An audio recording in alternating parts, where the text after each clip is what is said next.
fire. And I don't know, maybe SoulKhan will be the one to stop him. But PiLiPiLi, as I said, he's on fire.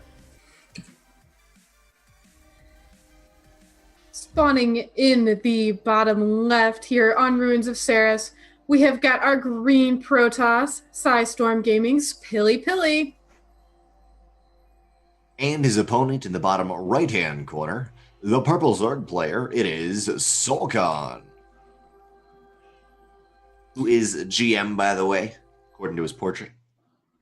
PPZ, PiLiPiLi seems to be pretty good at it. He has a couple builds. He's got his Charge Lot Immortal build that is pretty strong. I'm wondering if we're going to see it, especially given the spawn locations of these two players. They are horizontal. So PiLiPiLi, he could get over there pretty quick, but this early gateway, it almost makes me wonder if we're going to see some more aggressive play. And the reason I say that is because that earlier gateway lets you get out that Robo or that Stargate even faster. So just a little note, just that little thing kind of makes me wonder if we'll see some aggressive play here from Pili. But then again, it is still pretty early. I'd prefer something like that, a non-Charge Lot Immortal. Now, I have seen Charge Lot Immortal on this map, and it does really well, but it's worked out so well for Pili on Alreno, where you can take down the rocks, and you just end up in your opponent's face inadvertently without really even trying. Charge Lot Immortal, I've seen him do on this map, though, many times, and as you're mentioning, he's kind of doing something unique. We'll see what's up. I think Stargate would be cool, but maybe he will just end up charging his opponent's face into the ground. We did have a 3 hatch before pool here from SoulKhan.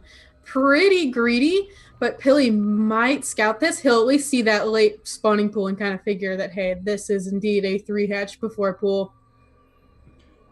He should pretty much know that by now anyways, once he scouts everything out. That is a 3 hatch before pool, and that may be exactly what he needs to do the Immortal Charge Lot.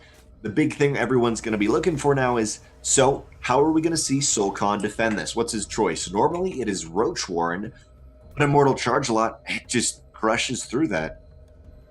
Yeah, if you can get out a very strong number of roaches, though, you can try and overwhelm. It is definitely possible. However, Pili's micro has shown to be pretty strong.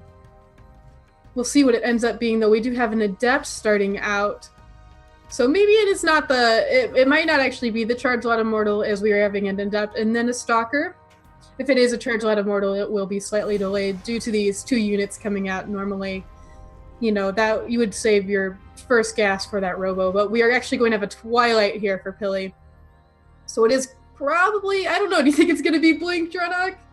It very well could be Blink. He enjoys Blink. I always have my story of talking to him and saying, okay, what are you doing in PV whatever? And he says, well, at 4 minutes, 20 seconds, I get a Twilight and then get Blink. And that's what I do every game, no matter what. So maybe that's what he's transferred from Heart of the Swarm into the Legacy of the Void. For now, though, this one early Adept will manage to accrue, what do we got? Only 1 kill so far, is taken out in the end. But the funny thing with that is now for SoulKhan, he says, that was your aggression, that was your Adept aggression, I defended it. 3 hatch before pool, I had the least amount of lings. I'm okay now in the early game. I've passed that early game barrier that is, will the Protoss all in me and I die really quickly? Not anymore. Yeah, that Blink is now being chronoed at too, so definitely Blink. And as we saw before in those PVTs here with PiLiPiLi, Blink is pretty strong on this map, so it is not a surprise to see Blink being researched and chronoed here. Not surprising at all, and what's not even more not surprising, SoulKhan will opt to go Roach Warren for his defense, which I like. As you mentioned, Koshkii does have to have really big numbers out of Roaches to be able to deal with pretty much anything from Protoss at the moment. Now, big Blink Stalker play, maybe they can push it off, but the Blink Stalkers, they just run circles around the Roaches. On a map like Ruins of Ceres, where you have a huge main, lots of surface area to jump up onto, to blink up onto, it's so hard. You can even see PiLiPiLi saying, what are you up to? Sending my Stalker around looking for an Overlord to maybe drop something. It's a little bit wary. What is SoulKhan up to? And you gotta remember, SoulKhan is not a player PiLiPiLi's faced before. He said that when this happened, so he is kind of playing that poking, prodding method. Okay, what's up? I'm not gonna just completely all in you. I'm gonna be careful. What's up? Yeah, and he does see the 3 gateways at the front, knowing that, he doesn't see much beyond that, but he knows that there's at least 2 more gateways on the way, kind of showing possible future aggression here, as that is a lot of gateways to have 2 bases so far. That's not a lot, but you know, there's something about it that just kind of screams, "Hey, something aggressive might be coming in the future." And a DT Shrine to follow this up as well. The Warp Prism being chronoed out, we'll probably see a Blink push here soon, and maybe even a third base taken from this behind the attack if Pili does want a macro behind it, or wants to go for a complete, you know, two base all in. Overall, looks like PiLiPiLi is pretty much favoring the same build from PvT to PvZ. Now, it may be more map orientated, but he likes going one or two early adepts, moving into Blink Stalkers, DT Shrine, and then finishing the game out from there. While in earlier Legacy of the Void, he did love that Charge Lot Immortal. That may have just been on Alreta. For now, PiLiPiLi is moving out, and it looks like SoulKhan is going to be trying to save up to quick lurkers. He got Lair, there's a Roach Speed, there's +1 missile. For now, he's going to only have Roaches for the possibility of defense. And PiLiPiLi's moving out into that lovely position where he can just blink up into the main, blink down to the third, and do that forever. Yeah, Pili now a lot of stalkers here being warped in. SoulKhan is very aware of this. But we've got a lot of Zerglings as well. We've got some Ravagers, we got Roaches. The Pili needs to be careful with that Warp Prism, but looks like it will be okay. Taking out that Warp Prism would be a pretty big deal. And Biles can sometimes snipe that. It would be a pretty big deal. He would not be able to blink up into the high ground, but now you have the situation where SoulKhan is already getting ready for the blink of PiLiPiLi up into the main, but then he realizes maybe you don't blink and has to pull back down. It's just so hard as a Zerg to move from your main to your third, to your main to your third. On Ruins of Ceres, there is a lot of room you have to cover. Nice Corrosive Vial gets rid of the force field, but there is a big blink forward, another Corrosive Vial, but it was not on that force field, and for now it's going to be blocked for a little while. Another force field down by PiLiPiLi. Finally, some Lings and Roaches are in, but they're effectively going into a meat grinder. One by one, they're being siphoned in, and PiLiPiLi is holding quite well. The drones on the right-hand side have been pulled to try to deal with these Stalkers, but I fear there's just too many Stalkers here combined with the force fields, and there's the DT. Yeah, right now there is no detection, I believe, on the field here for SoulKhan. So this DT is just going to keep taking shots.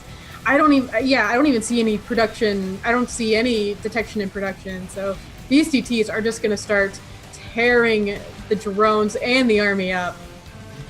SoulKhan choking himself out with that queen right there, not allowing the Roaches to get up the ramp, but it looks like the main is just going to be donated. Now, that is where the lair is, and as you just mentioned, Koshkii, there is no vision. I don't even think he realizes there is now. PiLiPiLi with the 2-base all-in Ruins of Ceres. Not only is it a good build, but he's an incredibly good player. Pretty much just, okay, cool. I have my guaranteed win. There's game one. It is now 1-0 in a best of 3.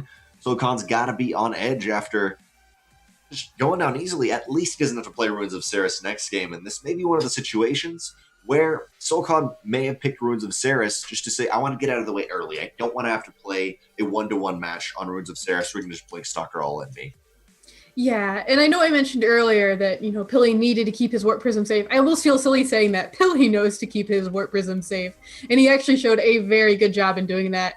Sometimes when the Warp Prism is in phase mode, Ravagers can find it easy to pick it off, but he did actually a pretty good job in keeping that really important unit nice and safe. And there wasn't that much anti-air. Generally, on a smaller map, that you still have that blink capability as Protoss. You then have the queens that are getting into the fight, focusing them down, whether it be free on terraces, where your queen's at your third, they can start focusing down the Warp Prism. There's no anti-air. I'm really curious to see where PiLiPiLi is gonna, or pardon me, where SoulKhan goes with those defenses, because he has no way to deal with the Warp Prism going 3 hatch before pool, or just a quick 3rd hatch.